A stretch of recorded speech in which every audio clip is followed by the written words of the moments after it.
Fa efa maro moa ireo firenena no nieviny tao aoriana ny fahavitany ny fiodinana voalohany tamin'ny fifidianana filoham-pirenena teto Madagasikara izay tamin'ity androany ity kosa raha dia anjara ny Amerikana no nilaza fa dingana voalohany makana amin'ny fiverenana amin'ny fitondrana demokratika ny vitan'ny Madagasikara teo.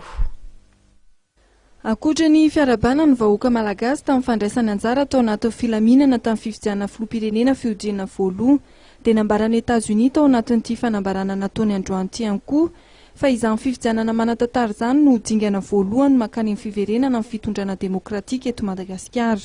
Mampirisika ireo manam-panafihana malagasy ihany koa États-Unis anao izay azona antoka fa mirindra araka ny tokony ho izy ny fanangonana ny voka-pifidianana ary hamoaka vokatra ekeny rehetra.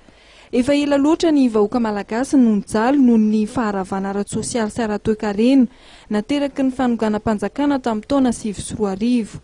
Mendrika azy ireo ny azo mpitondra voafidy izay hitondra ny etaeta amin'ny vahoaka.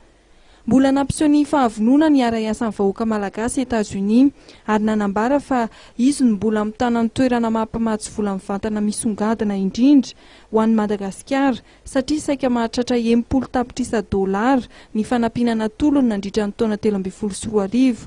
Fanampiana izay nafantoka tamin'ireo fandaran'asa ho an'ny fahasalamana sy ny fanajariana ara-tsakafo. Na tsy ny manaiky ny fitondrana ankehitriny aza ny États-Unis dia ekeny kosa fa maro ny zavatra ilain'ny vahoaka malagasy ary mezaka mameno izany izy ireo.